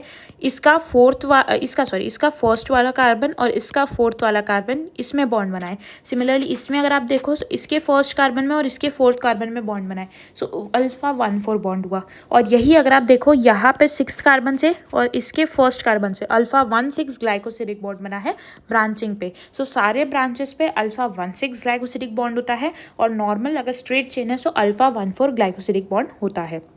अब अगर होमोपॉलीसेकेराइड्स के बारे में हम स्टडी करें, जो ऊपर मैंने बताया था उसी की डिटेल स्टडी में, होमोपॉलीसेकेराइड लॉन्ग चेन ऑफ शुगर्स है, बिल्डिंग ब्लॉक मोनोसेकेराइड्स, बहुत सारे मोनोसेकेराइड्स 10 या मोर देन 10 सेम टाइप के मोनोसेकेराइड्स जुड़ेंगे, सो दे वुड बी फॉर्मिंग होमोपॉलीसेकेराइड्स। इसमें सबसे पहले है स्टार्च, ये अल्फा ग्लूकोज के यूनिट्स है, इसमें मोनोमर्स है, ब्रांच्ड स्ट्रक्चर है, it is stored food in plants, they form secondary helix जो आयोडीन होल्ड करेंगे हेलिकल पोर्शन में, और ये जो स्टार्च है देता है blue colour with iodine, and this is store house of energy in plants. ये जैसे स्ट्रक्चर है, सो इसमें ये जो एक हेलाइक्स है, ये एक हेलाइस है, ये एक हेलाइस है, ये है, ये इसमें स्टार्च स्टोर हो सकता है, इसलिए वो ब्लू कलर देगा आयोडीन के साथ। इसके बाद में जो ग्लाइकोजन है वो भी अल्फा ग्लूकोज के यूनिट्स है, this is also branch structure. मैंने स्टार्च और ग्लाइकोजन का डायग्राम बताया है आपको already. This is stored food in animals and fungi. तो यहाँ पर आप देखो जो स्ट्रेट चेन है इसमें अल्फा 1,4 ब्रांचिंग होंगी, और जो ये ब्रांच पॉइंट्स है, ये ब्रांच पॉइंट है, ये ब्रांच पॉइंट है, इसमें अल्फा 1,6 ब्रांच होंगे, ठीक है। देन यून्यूलिन जो है ये फ्रक्टोज का मोनोमर है, मतलब फ्रक्टोज के यूनिट्स फॉर्म करके यून्यूलिन बनाएंगे, and this is stored food in dahlia and asparagus. ये सब एनसीईआरटी के पॉइंट्स है। When I talk about cellulose, beta glucose units है, इसमें अनब्रांच स्ट्रक्चर है, प्लांट सेल वॉल में प्रेजेंट है, पेपर में प्रेजेंट है जो प्लांट पल्प से मिलता है हमें, कॉटन फाइबर में प्रेजेंट है, और इसमें हेलाइसिस एब्सेंट है, इस वजह से आयोडीन होल्ड नहीं करेगा, it won't give blue black colour with iodine test. इसके बाद काइटिन जो है इसमें एनएजी यूनिट्स है, अमाइनो शुगर्स के जो प्रेजेंट है, एनएजी को फुल फॉर्म है N acetyl glucosamine, chemically modified sugar है, अनब्रांच्ड है, फंगल सेल वॉल में प्रेजेंट है, and this forms exoskeleton of arthropods. Cellulose और काइटिन जो है वो किसी स्ट्रक्चर में, जैसे सेल वॉल या फिर जो आर्थ्रोपॉड्स के एक्सोस्केलेटन में प्रेजेंट है, वो उसका स्ट्रक्चरल पार्ट बना रहे हैं, so that's why they are called structural polymers, ठीक है। इसके बाद dynamic state of body constituents क्या है, कंसेप्ट ऑफ मेटाबॉलिज्म क्या है, व्हाट इज टर्नओवर। टर्नओवर मतलब कुछ मॉलिक्यूल्स होते हैं जो कॉन्स्टेंटली चेंज होते हैं कुछ अदर बायोमॉलिक्यूल्स में, उसको टर्नओवर बोलते हैं। हम बोलते हैं ना कि आज का टर्नओवर कितना है, मतलब कितने पैसे कमाए, या टर्नओवर कितना है मतलब कितना सामान बेच के कितना लिया, सो टर्नओवर ऐसे बोलते हैं। अब मेजॉरिटी ऑफ रिएक्शंस जो है दूसरे रिएक्शन से लिंक्ड होते हैं ऑफकोर्स। जो फ्लो ऑफ मेटाबोलाइट्स है किसी भी मेटाबॉलिक पाथवे में उसका डिफिनाइट रेट और डायरेक्शन होता है, मतलब उसी रेट उसी डायरेक्शन में फ्लो करते हैं वो। मेटाबॉलिक फ्लो क्या है, डायनामिक स्टेट है किसी भी बॉडी कंस्टिट्यूएंट्स का। हर केमिकल रिएक्शन एक कैटलाइज्ड रिएक्शन है, वेरी इंपॉर्टेंट पॉइंट। अब कैटलिस्ट का क्या रोल है, कैटलिस्ट या तो हैसन मतलब रोक सकता है, स्लो डाउन कर सकता है कोई भी मेटाबॉलिक रिएक्शन, मेटाबॉलिक कन्वर्जन के रेट को, और जैसे प्रोटीन्स हो गए, प्रोटीन्स जिनके पास कैटालिटिक पावर है उनको एंजाइम्स बोलते हैं। So most of the catalyst they are proteins, but ऐसे प्रोटीन्स जिनके पास कैटालिटिक पावर है उनको स्पेसिफिक नाम दिया गया है एंजाइम्स, जो हम स्टडी करेंगे अभी। इसके बाद किसी भी लिविंग का मेटाबॉलिक बेसिस क्या है, सो एक रिएक्शन होती है जिसमें एसिडिक एसिड को कोलेस्ट्रॉल में कन्वर्ट किया जाता है, इसको एनाबॉलिज्म या बायोसिंथेटिक फेज बोलते हैं, जिसमें कुछ फॉर्म हो रहा है, एनर्जी यूज होती है। वेरी इंपॉर्टेंट एग्जाम्पल्स पूछे जाते हैं कि एसिडिक एसिड जो कोलेस्ट्रॉल में कन्वर्ट होता है वो एनाबॉलिक है या कैटाबॉलिक रिएक्शन है, और जब ग्लूकोज एनाबॉलिक रिएक्शन से लैक्टिक एसिड में कन्वर्ट होगा दैट इज कैटाबॉलिज्म, क्योंकि ब्रेक हो रहा है ग्लूकोज, और ग्लूकोज से लैक्टिक एसिड बनना इस 10 स्टेप मेटाबॉलिक स्टेप्स होती है इसमें, और फिर वो ग्लाइकोलिसिस बोलते हैं उस प्रोसेस को। ये हम रेस्पिरेशन वाले चैप्टर में और अच्छे से पढ़ते हैं। ग्लूकोज का एरोबिक रेस्पिरेशन होकर 2 पायरुविक एसिड मॉलिक्यूल्स बनते हैं, दिस इज द रिएक्शन, और ये जो रिएक्शन है ये भी एक कैटलाइज्ड मेटाबॉलिक रिएक्शन है। इसमें एक बहुत इंपॉर्टेंट पॉइंट है कि अलग कंडीशन अगर दी गई तो different products can be formed. इसके बाद जो अमाइनो एसिड से प्रोटीन्स बनता है उस रिएक्शन में भी एनर्जी रिक्वायर्ड होती है। ATP is the energy currency of the cell, I guess ये स्टेटमेंट सबको पता होगा। इसके बाद लिविंग स्टेट क्या है, लिविंग स्टेट नॉन इक्विलिब्रियम है। नॉन इक्विलिब्रियम मतलब उसमें कंटिन्यूस एनर्जी इनपुट लगते रहेगा, सो नॉन इक्विलिब्रियम स्टेट है and it is a steady state. जैसे blood concentration of glucose 4.2 millimole per litre से 6.1 मिलीमोल पर लीटर, ये डायरेक्ट एनसीईआरटी के कुछ लाइन्स है, कभी पूछ ली गई इसलिए मैंने लिखा गया है इसको, जैसे मैंने लिखा है इसको। फिर हार्मोन्स जो है वो नैनोग्राम पर ml में मेजर किए जाते हैं। कोई भी सिस्टम अगर इक्विलिब्रियम पे आ गया तो वो वर्क परफॉर्म नहीं करेगा।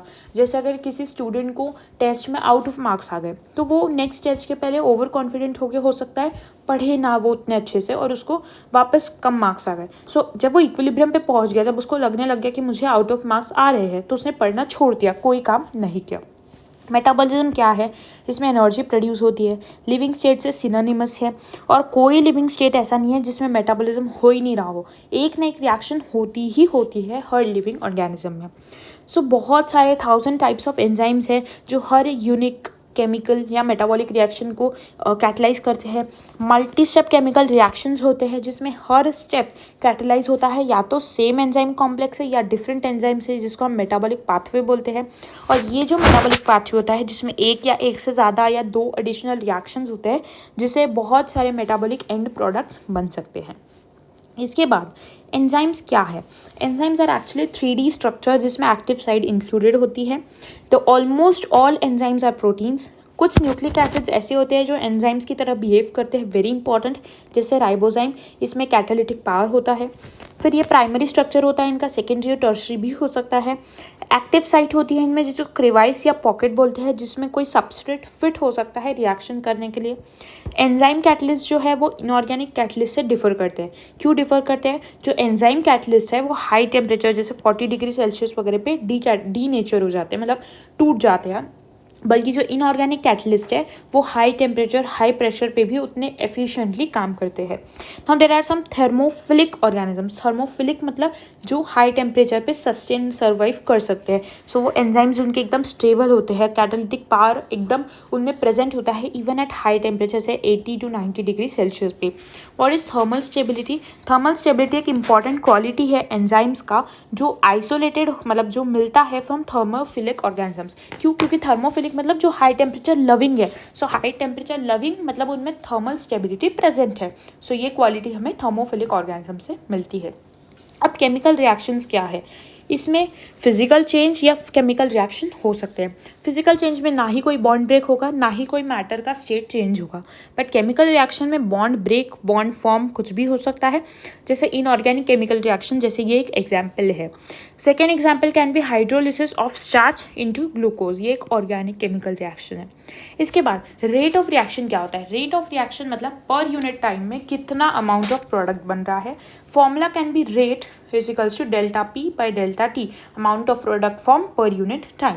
रेट को हम वेलोसिटी भी बोलते हैं अगर डायरेक्शन स्पेसिफाइड है। हमें पता है वेलोसिटी में हम डायरेक्शन भी देखते हैं। सो अगर लेट से कोई रिएक्शन इसी डायरेक्शन में जा रहा है, सो हम उस रेट को, उस रिएक्शन के रेट को वेलोसिटी बोल सकते हैं। रेट ऑफ फिजिकल और केमिकल दोनों भी प्रोसेसेस जो है इनका रेट टेम्परेचर से इन्फ्लुएंस हो सकता है। Now what is Q10 enzyme coefficient? Q10 मतलब किसी भी रिएक्शन में 10 डिग्री सेल्सियस से कोई भी डायरेक्शन में, चाहे आप 10 डिग्री सेल्सियस कम करो या बढ़ाओ। सो अगर आपने 10 डिग्री सेल्सियस कम किया तो उस रिएक्शन का रेट वुड बी हाफ्ड। अगर x is equals to rate, so at -10 degree celsius rate would be halved, और अगर आपने +10 डिग्री सेल्सियस बढ़ा दिया so the rate would get doubled. इसके बाद वेरी इंपॉर्टेंट थिंग, एक रिएक्शन है जिसमें काफ़ी बार क्वेश्चन पूछा जाता है। CO2 + H2O जो है कार्बोनिक अनहाइड्रेज एंजाइम के प्रेजेंस में ही ये रिएक्शन होता है जो बनाता है H2CO3 कार्बोनिक एसिड।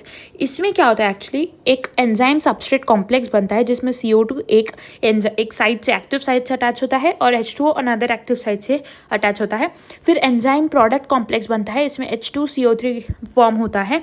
बाद में जो H2 और CO2 अटैच थे H2CO3 से वो अलग हो जाते हैं और एंजाइम्स अपना अलग हो जाते हैं। सो जो एंजाइम है वो हमेशा अनचेंज्ड होते हैं, रिएक्शन में रीयूजेबल हो सकते हैं अनलेस एंड अनटिल कोई उसमें अटैच नहीं होगा, जो हम आगे पढ़ेंगे, जो स्पॉन्टेनियस कॉम्पिटिटिव नॉन कॉम्पिटिटिव है। तो अगर नॉन कॉम्पिटिटिव इनिबिटर जुड़ गया तो फिर एंजाइम का स्ट्रक्चर चेंज हो जाता है, फिर वो रीयूजेबल नहीं है, बट नॉर्मल कंडीशंस में वो रीयूजेबल है। अब ये जो रिएक्शन है, अगर इसमें कोई एंजाइम नहीं रहा तो 1 घंटे में सिर्फ 200 मॉलिक्यूल्स बनते हैं, बट अगर हमने कार्बोनिक अनहाइड्रेज एंजाइम प्रोवाइड कर दिया तो 6 लाख मॉलिक्यूल्स बनते हैं, वो भी 1 सेकेंड में। सो रेट जो है 10 मिलियन टाइम्स एक्सेलरेट हो गया है। Very important question. अब ये जो हमारा फाइनल प्रोडक्ट बना है, यहाँ तक हम कैसे पहुँचते हैं? सबसे पहले एक सबस्ट्रेट होता है जो शेप अल्टर कर सकता है एंजाइम की, वो एंजाइम के साथ कंबाइन करके एंजाइम सबस्ट्रेट कॉम्प्लेक्स बनाता है। ट्रांजिएंट होता है, अनस्टेबल होता है, इंपॉर्टेंट। एंजाइम सबस्ट्रेट कॉम्प्लेक्स फिर बनाता है एंजाइम प्रोडक्ट कॉम्प्लेक्स, और फाइनली एंजाइम और प्रोडक्ट अलग अलग हो जाते हैं और एंजाइम रीयूजेबल है। इस सबस्ट्रेट और एंजाइम कंबाइन होने से लेके तो एंजाइम और प्रोडक्ट अलग अलग होने तक बहुत सारे अल्टर्ड स्ट्रक्चरल स्टेट्स होते हैं सबस्ट्रेट और प्रोडक्ट के बीच में। इसके बाद एक एक्टिव एनर्जी का कॉन्सेप्ट है। इसमें क्या होता है ना, लेट्स से यहाँ पर सबस्ट्रेट है, बीच में बहुत सारी चीज़ें हो रही है और वो एक प्रोडक्ट बना रहा है। So let's say without presence of enzyme जो एक्टिवेशन एनर्जी है वो काफ़ी ज़्यादा लगती है और जो ग्राफ है वो कुछ ऐसा होगा। किसी भी रिएक्शन में जो एंजाइम कैटलाइज रिएक्शन है उसमें एक ट्रांजिशन स्टेट बनती ही बनती है। जो ट्रांजिट मैंने बताया एंजाइम सबस्ट्रेट कॉम्प्लेक्स जो है ट्रांजिशन स्टेट बनती ही बनती है। तो अगर आप कंपेयर करो सबस्ट्रेट और प्रोडक्ट के बीच में जो ट्रांजिएंट स्टेट रीच हो रही है, सो ये पूरी एक्टिवेशन एनर्जी होती है ट्रांजिएंट स्टेट से, ट्रांजिशन स्टेट से लेके तो सबस्ट्रेट तक के, वो काफ़ी ज़्यादा है। बट यहीं पर अगर मैंने एंजाइम डाल दिया, लेट्स से CO2 और H2O वाले रिएक्शन में अगर मैंने कार्बोनिक अनहाइड्रस एंजाइम डाल दिया, सो ये रिएक्शन कुछ ऐसे होगा। और यहाँ पर अगर आप चेक करो, सो जो एक्टिवेशन एनर्जी लग रही है वो काफ़ी कम लग रही है। इसका मतलब हम बोल सकते हैं जो एंजाइम्स है वो एक्टिवेशन एनर्जी कम करते हैं। इतनी एक्टिवेशन एनर्जी एंजाइम ने कम कर दी, इस वजह से रेट ऑफ रिएक्शन इंक्रीज हो जाता है। अब एक्सोथर्मिक रिएक्शन क्या है? एक्सोथर्मिक रिएक्शन हमेशा स्पॉन्टेनियस होती है। ये जो ग्राफ है ये एक्सोथर्मिक का बना हुआ है आपकी एनसीईआरटी में। इसमें सबस्ट्रेट ऊपर है हायर लेवल पे, उसका क्वांटिटी, उसकी पोटेंशियल एनर्जी ज़्यादा है, प्रोडक्ट की पोटेंशियल एनर्जी कम है। सो अगर सबस्ट्रेट ऊपर है प्रोडक्ट नीचे है, एक्सोथर्मिक रिएक्शन बोलेंगे। और यहाँ पर वाई एक्सिस पे पोटेंशियल एनर्जी बनाया है और एक्स एक्सिस पे प्रोग्रेस ऑफ रिएक्शन बताया गया है। अगर एंडोथर्मिक का ग्राफ पूछा तो इसमें प्रोडक्ट की पोटेंशियल एनर्जी ज़्यादा होती है व्हेन कंपेयर टू सबस्ट्रेट। तो ये ग्राफ ऐसा बनता है, ठीक है। इसके बाद कुछ प्रॉपर्टीज़ होती है, कुछ चेंजेस कैसे होंगे एंजाइम की एक्टिविटी में। पीएच पे ऐसा ग्राफ होता है, मतलब सिर्फ एक पर्टिकुलर पीएच पे मैक्सिमम एक्टिविटी होती है, बाकी चाहे आप पीएच कम करो ज़्यादा करो एक्टिविटी डिक्रीज ही होती है। सेम इज़ फॉर टेम्परेचर, एक पर्टिकुलर टेम्परेचर पे जो एक्टिविटी है वो मैक्सिमम है। इसके बाद अगर हम कॉन्सेंट्रेशन ऑफ सबस्ट्रेट के बारे में पढ़ें तो इसमें क्या होता है ना, वेलोसिटी ऑफ रिएक्शन और सबस्ट्रेट के क्वांटिटी में हम ग्राफ बनाते हैं। सो लेट्स से ये ग्राफ ऐसा है, वी मैक्स रीच हो गया है। सो इसमें जो एक Km वैल्यू होती है जिसमें जो स्पीड वेलोसिटी है वो वी मैक्स बाई 2 मतलब मैक्सिमम की हाफ रीच होती है, उस पर्टिकुलर सबस्ट्रेट के अमाउंट को, उस पर्टिकुलर सबस्ट्रेट के कॉन्सेंट्रेशन को Km मिशेलिस कांस्टेंट बोला जाता है। और सबस्ट्रेट और एंजाइम में जो एफिनिटी है वो इन्वर्सली प्रोपोर्शनल टू Km होती है। मतलब अगर Km कम है इसका मतलब एफिनिटी बहुत ज़्यादा है, Km अगर ज़्यादा है मतलब एफिनिटी जो है सबस्ट्रेट और एंजाइम की वो काफ़ी कम है, मतलब बहुत जल्दी टूट जाते हैं, अलग अलग हो जाते हैं। इसके बाद जो इंटरमीडिएट ट्रांजिशनल स्टेट होती है सारी अनस्टेबल होती है, हमने पढ़ा। स्टेबिलिटी जो है वो रिलेटेड है एनर्जी स्टेटस से, एनर्जी स्टेटस ज़्यादा है स्टेबिलिटी अच्छी है। एक्टिविटी ऑफ एंजाइम जो है सेंसिटिव है स्पेसिफिक केमिकल्स के प्रेजेंस के लिए जो एंजाइम से बाइंड होते हैं। कॉम्पिटिटिव इनिबिटर्स जो है वो यूज़ होते हैं अगर हमें बैक्टीरियल पैथोजन को कंट्रोल करना है तो। इसके बाद कुछ फैक्टर्स है जो एंजाइम एक्टिविटी अफेक्ट करते हैं, जो हमने ऑलरेडी ऊपर पढ़ा। Temperature, pH, change in substrate concentration and binding of specific chemical. Temperature और पीएच का बहुत नॉर्मल रेंज में, नैरो रेंज में होता है, क्योंकि मैंने बताया ग्राफ उसका ऐसा होता है, एक पर्टिकुलर टेम्परेचर पर्टिकुलर पीएच पे ही मैक्सिमम एक्टिविटी हो सकती है।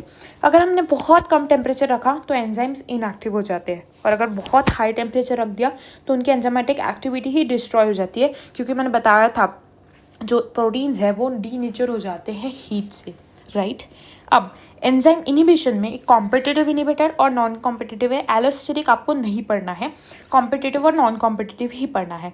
कॉम्पिटिटिव में क्या होता है, एक्चुअली कंपटीशन कर रहा है, मतलब जो इनहिबिटर है वो सबस्ट्रेट से रिजेंबल करता है। तो जब इनहिबिटर और सबस्ट्रेट रिजेंबल करेंगे, सेम दिखेंगे, तभी तो उनमें कंपटीशन होगा। अगर अलग अलग रहेंगे तो क्यों कंपटीशन होगा।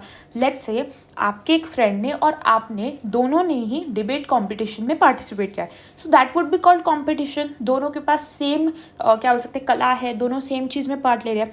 बट लेट्स से आपके फ्रेंड ने डिबेट कंपटीशन में पार्ट लिया and you took part in dance competition. दोनों का अलग अलग चीज़ों में है, दोनों का कंपटीशन ही नहीं है, so they are not competing with each other in case of debate and dance. But अगर डिबेट है या डांस है, so they would compete with each other. ऐसे ही कॉम्पिटिटिव में structure of inhibitor and substrate are similar, resemble करता है। Inhibitor active site पे बाइंड कर जाता है, सो जैसे ही इनहिबिटर जाके बाइंड करेगा सबस्ट्रेट के लिए कोई जगह ही नहीं बचेंगी, सबस्ट्रेट के लिए जगह नहीं बचेंगी, इसलिए रिएक्शन रुक जाएगा क्योंकि इनहिबिटर बाइंड हो चुका है। और अगर हमने सबस्ट्रेट का अमाउंट बढ़ा दिया, लेट्स से हमने 10 सबस्ट्रेट मॉलिक्यूल्स कर दिया और सिर्फ 2 इनहिबिटर है, मतलब चांसेस जो है सबस्ट्रेट के बाइंड होने के काफ़ी ज़्यादा है इन कंपैरिजन टू इनहिबिटर। और इससे Km जो मिशेलिस कांस्टेंट था वो बढ़ जाता है, मैं ग्राफ से बताऊंगी आपको, but Vmax remains constant, graph से हम पढ़ेंगे। इसके एग्जाम्पल्स आप देखो, ये एग्जाम्पल्स कॉम्पिटेटिव के हैं, मैलोनेट और सक्सीनेट का एग्जाम्पल, सक्सीनेट डिहाइड्रोजनस के लिए, फिर सल्फर ड्रग्स जो होते हैं कुछ, और इथेनॉल और मिथेनॉल का अल्कोहल डिहाइड्रोजनस के लिए, ठीक है। जैसे आप देखो ये किसी एंजाइम की एक्टिव साइट है, तो सबस्ट्रेट ऐसा दिख रहा है और इनहिबिटर ऐसा दिख रहा है, कुछ मैंने रिजेंबल बोला। सो जो स्ट्रक्चर को यहाँ पर जुड़ना है वो तो ये स्ट्रक्चर है, इनका ये स्ट्रक्चर और इनहिबिटर का ये स्ट्रक्चर, ये एक्स्ट्रा भी है तो क्या हुआ, वो तो वैसे भी बाहर रहेगा। सो इनहिबिटर भी यहाँ पर बाइंड कर सकता है और सबस्ट्रेट भी बाइंड कर सकता है, इसलिए उसको बोलते हैं कॉम्पिटिटिव बाइंडिंग। अगर नॉन कॉम्पिटिटिव बाइंडिंग की बात करें, कोई रिजेंबलेंस नहीं है। डायग्राम में आप देखो सबस्ट्रेट ऐसा दिख रहा है रेक्टेंगुलर, इनहिबिटर गोल दिख रहा है, कैसे बाइंड करेगा, नहीं बाइंड कर सकता है। तो इसमें क्या होता है, इस केस में सबस्ट्रेट यहाँ बाइंड करता है और एंजाइम जो इनहिबिटर है वो एंजाइम से दूसरे साइड पे जाकर ज्वाइन करता है, पीछे सपोज या आगे कहीं और ज्वाइन करेगा। So it binds to site other than the active site. ये जो है ये एक्टिव साइट है, जहाँ इनहिबिटर बाइंड क्या है ये अनदर दैन एक्टिव साइट है, बट इससे क्या होता है एंजाइम का स्ट्रक्चर ही चेंज हो जाता है। देखो ये स्ट्रक्चर चेंज हो गया, अब इस स्ट्रक्चर में सबस्ट्रेट भी बाइंड नहीं कर सकता है। सो इनहिबिटर ऐसा चेंज लाता है कि सबस्ट्रेट भी एंजाइम के साथ बाइंड ना कर पाए। तो इसमें आप सबस्ट्रेट का कितना भी अमाउंट बढ़ा दो, कभी रिएक्शन का रेट चेंज नहीं हो पाएगा, बिकॉज एंजाइम का शेप ही चेंज हो चुका है। ये इरिवर्सिबल है, मतलब आप कुछ भी कर लो नहीं हो सकता है रिवर्स। Vmax डिक्रीज हो जाता है, Km पे कोई इफेक्ट नहीं रहेगा, बिकॉज कितना भी सबस्ट्रेट बढ़ा लो कुछ नहीं हो पाएगा, और Km अनअफेक्टेड है या कांस्टेंट है। एग्जाम्पल है साइनाइड जो किल करता है साइटोक्रोम ऑक्सीडेज को, ठीक है। अब ये ग्राफ देख लो आप एक बार। तो पहले हम देखेंगे नॉर्मल का, कोई इनहिबिटर नहीं है, सो उसका ग्राफ ये है, सॉरी ये जो मैंने पेंसिल से बनाया है ये वाला graph is for no inhibitor, ऐसा, ठीक है। जस्ट वेट, हाँ this graph is for no inhibitor, इसमें Vmax रीच हो गया है। अगर मैंने कॉम्पिटिटिव इनहिबिटर की बात की तो याद रखेंगे Vmax कांस्टेंट है, मतलब उसको पहुंचना यहीं पर है, बट जब यहाँ पर पहुंचना है तो उसका ग्राफ ऐसा बन जाता है, जब मैं अभी शेड कर रही हूँ ये वाला। So this is for competitive inhibitor. इसमें क्या हो रहा है आप देखो, Vmax तो कांस्टेंट है, बट मिशेलिस कांस्टेंट कहाँ पर रीच हो रहा है, इसमें कुछ यहाँ पर Vmax/2 यहाँ पर रीच हो रहा है, और मिशेलिस कांस्टेंट इसलिए यहाँ बन रहा है। मैं थोड़ा कलर अलग बनाती हूँ ताकि आपको क्लियरली आप डिफ्रेंशिएट कर सको। So this is competitive inhibitor. इसमें आप देखो Vmax/2 यहाँ रीच हो रहा है, और जहाँ Vmax/2 रीच हो रहा है उस सबस्ट्रेट कॉन्सेंट्रेशन को हम मिशेलिस कांस्टेंट बोलते हैं। सो कॉम्पिटेटिव इनहिबिटर में Km इंक्रीज हो गया है। अगर हम नॉन कॉम्पिटेटिव की बात करें, सो यहाँ पर आप देखो, अब नॉन कॉम्पिटेटिव में क्या हो रहा है, Vmax कभी रीच हो ही नहीं रहा है, Vmax कम हो गया है। इस वजह से मिशेलिस कांस्टेंट है और Vmax/2 जो है वो डिक्रीज हो गया है, ठीक है। Got it. इसके बाद let's study the classification and nomenclature of enzymes. ये बहुत इंपॉर्टेंट टॉपिक है, कई बार पूछा जाएगा।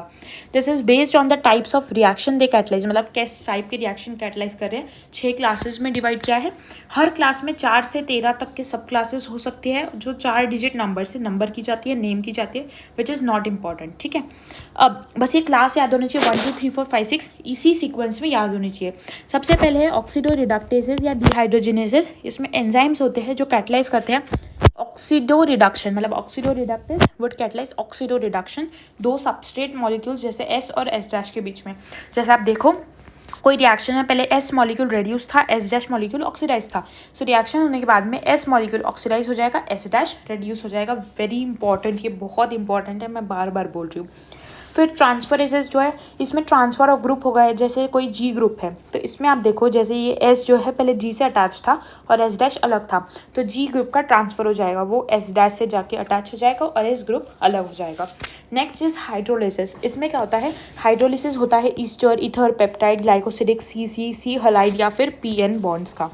इसके बाद लाइसेस में एंजाइम्स जो कैटलाइज करते हैं रिमूवल ऑफ ग्रुप्स सबस्ट्रेट से by molecules by mechanism other than hydrolysis, और इससे क्या होगा, डबल बॉन्ड रह जाएगा, ठीक है। जैसे C से ये X और ये Y मॉलिक्यूल जुड़ा हुआ था, तो XY अलग हो जाएंगे और C में डबल बॉन्ड बन जाएगा। Now when I talk about isomerases, इसमें क्या होगा, सारे एंजाइम कैटलाइजिंग रिएक्शन जो ऑप्टिकल ज्योमेट्रिक पोजिशनल आइसोमर्स का करते हैं वो आइसोमरेजेस, आइसोमर का कन्वर्जन आइसोमरेजेस, तो ये आप केमिस्ट्री में पढ़ते हो अच्छे से। लाइगेजेस क्या होगा, ऐसे एंजाइम्स जो कैटलाइज करते हैं लिंकिंग ऑफ टू ग्रुप्स, जैसे एंजाइम्स जो कैटलाइज करेंगे joining of CO, CS, CN, PO bonds, ये सब आएंगे लाइगेजेस में, ठीक है। आई होप ये समझ गया होगा, ये याद ही रखना है, वैसे समझने का कुछ नहीं है इसमें, बट ये बहुत इंपॉर्टेंट टॉपिक है। इसके बाद एंजाइम्स का क्लासिफिकेशन, अनदर इम्पॉर्टेंट टॉपिक, ये चैप्टर ही बहुत इंपॉर्टेंट है। सबसे पहले क्लासिफिकेशन, इसमें बहुत लोगों को कन्फ्यूजन होगा, बट मैंने बहुत सिंपल एक चार्ट के फॉर्म में प्रेजेंट किया है, सो आपको हमेशा याद रहेगा। सिंपल और कॉन्जुगेटेड होता है। सिंपल में प्योर प्रोटीन आते हैं, एग्जाम्पल पेप्सिन और ट्रिप्सिन। कॉन्जुगेटेड या होलो एंजाइम बोलते हैं, इसमें प्रोटीन्स और नॉन प्रोटीन्स आते हैं। अब ये कॉन्जुगेटेड या होलो एंजाइम्स को फर्दर डिवाइड किया है into proteins and non protein part. Protein part को एपो एंजाइम बोलते हैं और नॉन प्रोटीन पार्ट को कोफैक्टर बोलते हैं। ये क्या करता है, एंजाइम को कैटालिटिकली एक्टिव बनाता है, क्रूशियल रोल है इसका कैटालिटिक एक्टिविटी में एंजाइम्स के। और अगर कोफैक्टर को रिमूव कर दिया एंजाइम से और अगर सिर्फ एपो एंजाइम प्रेजेंट रहा तो कैटालिटिक प्रॉपर्टी लूज हो जाती है, इंपॉर्टेंट पॉइंट है। अब नॉन प्रोटीन पार्ट या इस कोफैक्टर को फर्दर डिवाइड किया है into organic part and inorganic part, ठीक है। अब ऑर्गेनिक पार्ट को दो ग्रुप्स में डिवाइड किया है, एक है प्रोस्थेटिक ग्रुप, एक है कोएंजाइम। सो ये कोफैक्टर था, कोफैक्टर को डिवाइड किया ऑर्गेनिक में, जिसमें एक कोएंजाइम है, एक प्रोस्थेटिक ग्रुप है। प्रोस्थेटिक ग्रुप वो होता है जो एपो एंजाइम से प्रोटीन पार्ट से एकदम टाइटली बाउंड होता है। एग्जाम्पल इंपॉर्टेंट है हीम ग्रुप, जो कैटालेज और पेरोक्सीडेज में प्रेजेंट होता है। हीम ग्रुप एंजाइम के एक्टिव साइट का पार्ट है। कोएंजाइम जो है एपो एंजाइम से लूजली बाउंड होता है, वो सर्व करता है एज अ कोफैक्टर्स बहुत सारे एंजाइम कैटलाइज रिएक्शन में, और उसमें ट्रांजिएंट बाइंडिंग होती है और यूजुअली कैटालिसिस के दौरान ही बाइंडिंग होती है। बहुत सारे विटामिन्स प्रेजेंट है कोएंजाइम्स। उसके बाद एग्जाम्पल NAD और NADP, जो ये दो कोएंजाइम्स है, ये विटामिन नियासिन से बने हुए हैं। Next when I talk about inorganic part, इसमें बहुत सारे मेटालिक एक्टिवेटर्स होते हैं जिसमें कोऑर्डिनेट बॉन्ड्स बनते हैं साइड चेन के साथ एक्टिव साइट पे, और उसी टाइम पे वो एक या एक से ज़्यादा कोऑर्डिनेशन बॉन्ड बनाते हैं सबस्ट्रेट के साथ। इसमें जैसे जिंक 2+ जो है वो कार्बोनिक अनहाइड्रेस के लिए एक्टिवेटर है या कार्बोक्सी पेप्टाइडेज के लिए, फिर Cu2+ आयन टायरोसिनेज के लिए, निकेल यूरियस के लिए, क्लोराइड आयन सेलाइवरी अमाइलेज के लिए, मैग्नीशियम आयन रुबिस्को के लिए, एंड मॉलिब्डेनम और आयन, इसका जो कॉम्बिनेशन है वो नाइट्रोजनस के लिए एक्टिवेटर है। सो ये चार्ट पूरा बहुत इंपॉर्टेंट है। मैं एक बार क्लीन कर देती हूँ इसको, ताकि आप स्क्रीनशॉट ले लो इसका और आप इसको अच्छे से याद रख सकते हो, ठीक है। ओके, सो सी हियर, ये दिख रहा है या फिर मैं एक जूम करके बताती हूँ आपको। इतना पार्ट ले लो आप पहले, और सेकेंड पार्ट में ये ले लो आप, कुछ ऐसे, ठीक है। सो आई होप ये चैप्टर आपको समझ गया होगा अच्छे से। That wraps up our revision session for today. I hope this video helped reinforce your understanding of this crucial biology chapter. Don't forget to like, share and subscribe for more revision videos and tips. And if you have any questions or topics you would like me to cover, drop them in the comments below. Keep studying, stay motivated, and all the best. See you in the next video.